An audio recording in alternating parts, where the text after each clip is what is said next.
अब हमारे पास है क्वेश्चन नंबर 7 एक्सरसाइज 1.1 का क्वेश्चन नंबर 7 हमें क्या आता है tell what property allows to compare 1/3 into 6 into 4/3 as 1/3 into 6 into 4/3।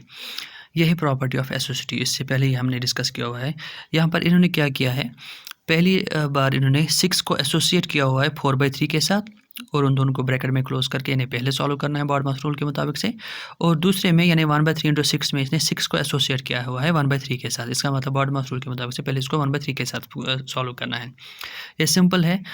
हमें सिर्फ इतना ही कहना है कि इसमें कौन सी प्रॉपर्टी है, इसमें एसोसिएटिव प्रॉपर्टी है। डेफिनेटली हमने पहले कैसे है वो हमने पहले ही पढ़ा हुआ, फिर भी हम रफ पे इसको थोड़ा सा सॉल्व करते हैं ताकि क्लियर हो जाए एसोसिएटिव प्रॉपर्टी है ना। हम लिखते हैं 1/3 इंटू 6 इंटू 4/3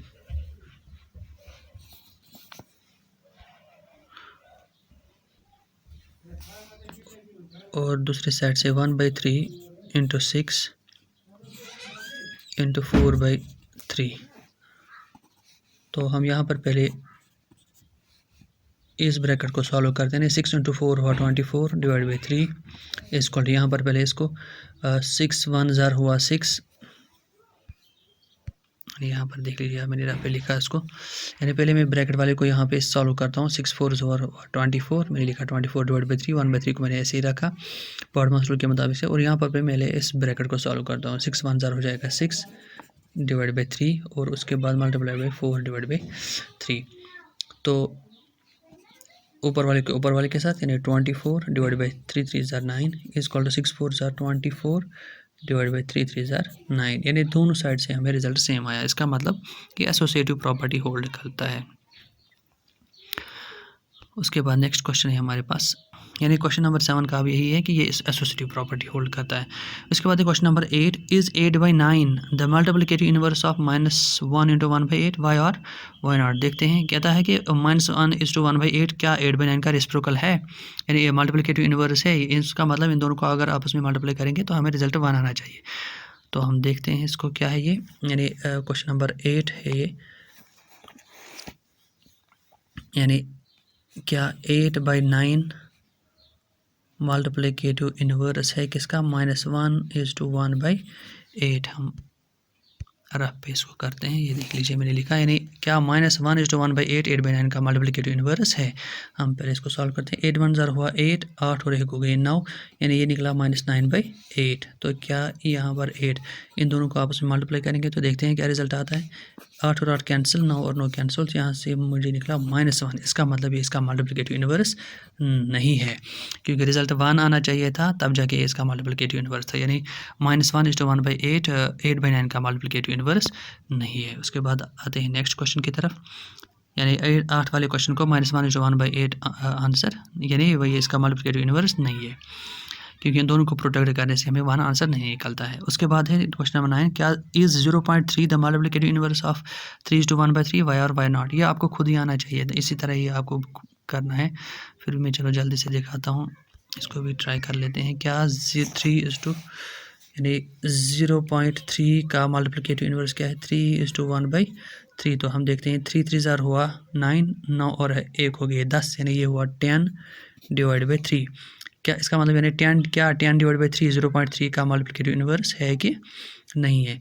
0.3 को अगर हम दूसरी नोटेशन में लिखे तो अगर मैं इसका ऊपर 3 लिखता हूँ तो इस डेसिमल पॉइंट की जगह नीचे 1 आ जाएगा, और डेसिमल के बाद कितने डिजिट्स हैं, एक, तो नीचे 1 0 आ जाएगा, यानी ये एक्चुअली 3/10।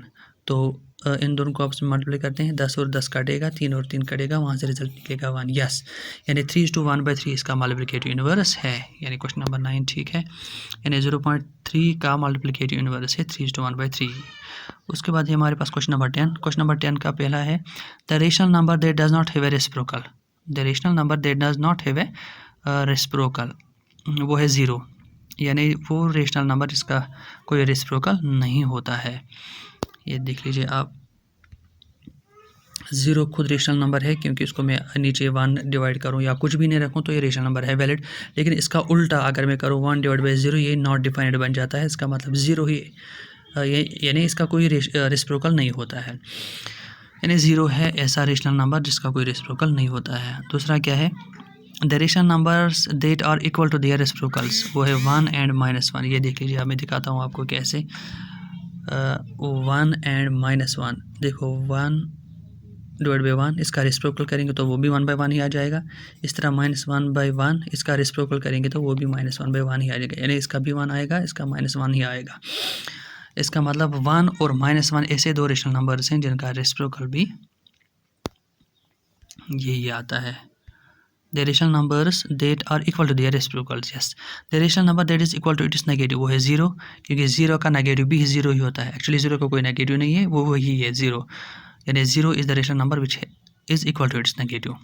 उसके बाद क्वेश्चन नंबर 11 का पहला part, 0 has no reciprocals, yes, क्योंकि मैंने अभी आपको दिखाया 0 का कोई रेसिप्रोकल नहीं होता है।